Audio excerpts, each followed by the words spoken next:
We've got director at the Israel Solidarity Movement, Keith Fraser, with us now. Thank you very much for joining us, Keith. What do you make of this, David Cameron, sort of making British foreign policy here, suddenly saying that unless Israel does exactly what he wants, Britain will cease selling weapons to our ally Israel, and unless my memory fails me, isn't our position as a nation that we stand with Israel? What's going on here?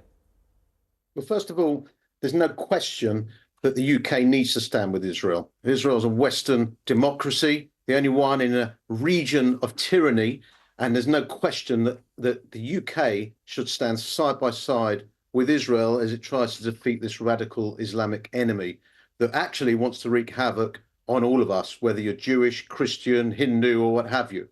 So, I would also add that in actual fact, what David Cameron forgets is the third biggest seller of arms in the world is Israel. So the third biggest exporter of arms is Israel. And let's get it right. Israel is well known, the IDF is well known to do joint exercises with the British in counter-terrorism exercises, etc. There's a huge amount of cooperation between the two countries. I think he's just paying lip service to the Islamist threat, in my opinion. Do you know, I couldn't agree with you more. I'm glad you pointed out about Israel's contribution to the weapons industry, because having lived under that perpetual threat since their existence, they're world leaders in creating things like the Iron Dome. They're world leaders when it comes to cyber intelligence, and we have benefited a lot from innovations when it comes to defence systems that are coming out of Israel. Why on earth, then, is David Cameron saying this? To me, I've never heard a foreign secretary talk so openly about who we sell arms to, and saying to them, well, we'll stop doing that. I don't understand his motivations, especially at the time that we've just heard in the last hour, you've got Russia and China tacitly supporting Hamas, aka Iran, at UN level. There's a number of different things to address here, Alex. I mean, look, the first things first is with regard to humanitarian aid. Hamas, none of their fighters are hungry. Let's get that out of the way. None of them. There is no shortage of food trucks and aid trucks getting taken to Gaza. Israel has done, only in recent days, enormous amounts to increase the ability to inspect the aid going in. They've obviously got to be careful of what goes in so that it's not used against them in the form of weaponry. So Israel carries out enormous amount of trucks. They carry out enormous amount of inspection of trucks, something like 248 trucks. Only on Tuesday were inspected by Israel and transferred to Gaza. And do you know how many of those were actually distributed by the various distribution agencies, including the UN? 126. There's no shortage of aid going in. Israel has said, bring the aid, and we will allow you to distribute it. We've got to check it first, as you can understand. But the other thing, and I would say, from an independent point of view, is, in actual fact, the world talks about this whole notion of collective punishment.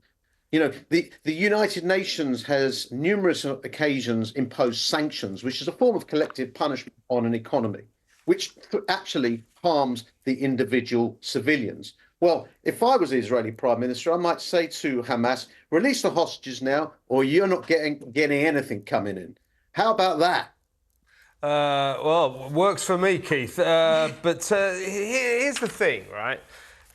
What do you make of this? So what is Netanyahu doing now that he didn't always say he was going to do? He said, we will not stop until we have destroyed Hamas. And all these people, these virtue signalers like Cameron and now Blinken, and Biden is the worst of the lot, who somehow or other, are pursuing this dinner party circuit policy of, oh, well, let's be, kumbaya and oh dear, everybody's dying. Now, of course, it's horrible to see what's happening in Palestine, but there's a mission here, isn't there? And surely the world needs to understand, and correct me if I'm wrong, that what Benjamin Netanyahu has pledged to do is to destroy Hamas completely. And until he has done that, he's not going to stop, is he? Well, and who can blame him? The world loves to show Bibi Netanyahu as some extreme right-winger. Yeah, He's a member of the Israeli equivalent of the Conservative Party. Yes, he's got a couple of extreme guys in his cabinet because they've got proportional representation, which does give succor to some of the small independent parties. That's just the way the electoral system goes. As some would say, that is more democratic than our system here of first past the post.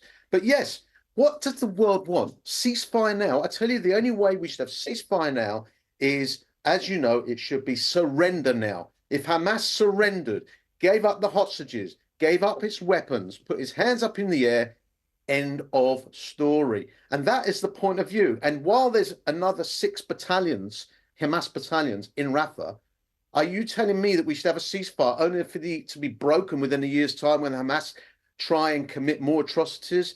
Netanyahu's got it right, and we should support him. Oh, Keith, brilliantly said. Fantastic to have you on the show today. Keith Fraser, Director of Israel Solidarity Movement. I just want to say about Lord Spadeface of Sheeping I know Norton. you do. No, I cannot get over how we've got to this stage.